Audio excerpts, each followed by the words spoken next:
దిశ TV news కి స్వాగతం।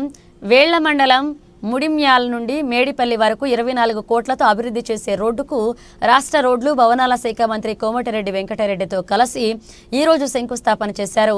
తెలంగాణ రాష్ట్ర శాసనసభాపతి గడ్డం ప్రసాద్ కుమార్, శాసన మండలి చీఫ్ పట్నం మహేందర్ రెడ్డి, చేవెళ్ల శాసనసభ్యులు కాలయాదయ్య అంతకుముందు చేవెళ్ల పట్టణంలో PACS కోఆపరేటివ్ సొసైటీ భవనాన్ని ప్రారంభించారు।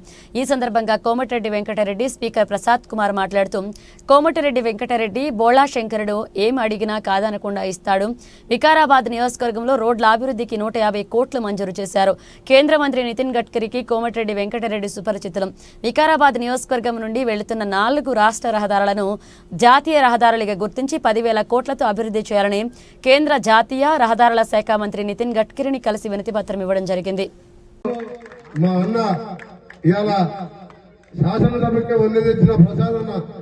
ఆ కుర్చీలో కూర్చొని నవ్వుకుంటూ మధ్య మధ్యలో సీరియస్ అవుతూ ఈ రోజు అసెంబ్లీని తక్కువ టైంలోనే తన అనుభవాన్ని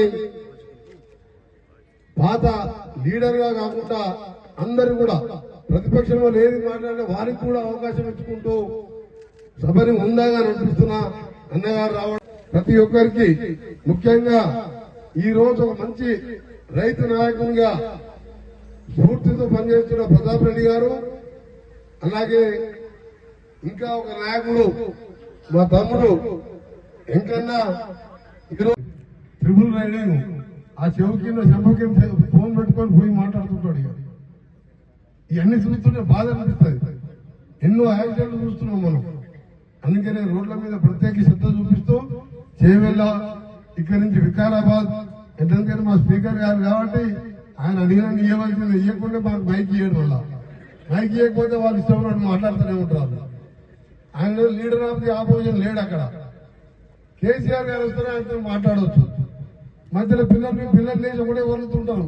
నేను అప్పుడే స్పీకర్ బతిలాడతా, సార్ వారు నిజంగా కేసీఆర్ గారు ప్రతిపక్ష నాయకులు వచ్చి మాట్లాడితే మా సీఎం గారు మాట్లాడతారు, ఈ పిల్లలు లేకపోయిన వదులుతున్నారు సార్ మైకి అని చెప్పి అనగానే స్పీకర్ గారు ఎమ్మడే ఇస్తారు నాకు। నేను ఒకటే అంట, లీడర్ ఆఫ్ ది ఆపోజిషన్ అంటే ముఖ్యమంత్రి ఎంతో అంతే బాధ్యత। మా కరిగేసా పోయినసారి ఉండే మా రంజిత్ తెలుసు, 82 ఏళ్ళ కూడా రోజు చంచంగా 11 గంటలకు వచ్చేది। మేము ఉన్నది 52 మంది, అంటే 10% ఉంటేనే అఫీషియల్ హోదా ప్రతిపక్షం, అయినా రోజు ప్రతి దాని మీద కొట్లాడేది మల్లికార్జున గారే। ఇవాళ రాజ్యసభలో 84 ఏళ్ళు వచ్చినా రోజు కొట్లాడుతున్నారు। ఇవాళ కేసీఆర్ గారు లేరు, ఈ పిల్లలు ఏదో వదులుతా ఉంటారు, లేనిపోయి మాట్లాడుతుంటారు। నేను అందుకనే సీఎం గారికి చెప్పిన, నువ్వు కూడా ఏం మాట్లాడకు, మేము చూసుకుంటాం వాళ్ళ సంగతి అని చెప్పి మా స్పీకర్ గారు అడగగానే మైక్ ఇస్తారు మాకేమని। అందుకనే మీ అందరికి చెప్తున్నా, ఈ రోజు ప్రతిపక్షం అడిగినా అడగకపోయినా మీ అందరి సలహాలు, ఈ వేదిక మీద ఉన్న అందరి నాయకుల సలహాలు తీసుకొని కష్టపడి ముఖ్యమంత్రి గారు ఇలా డైరెక్ట్ పైకి మెట్లెక్కి పోవచ్చు। ఇంతకుముందు సీఎం ఎప్పుడు చూసినా, ఇవాళ సెక్రటరీలో చూస్తే ఎప్పుడు చూసినా మాకు నా ఛాంబర్లో ఎప్పుడు చూసినా 2-3 వేల మంది, ఇంటికాడ చూస్తే 2-3 వేల మంది। ఎవరితో కడుపులో మాట్లాడదామన్నా కానీ వారికి సమయం లేదు। ఆడగోడు పిలుస్తుంటాడు, వీడంగో అప్పుడు అడుగుతుంటాడు, ఓడే సెల్ఫీ అంటున్నాడు, అంటే బంద్ ఎందుకు వస్తున్నాడు? ప్రజాస్వామ్య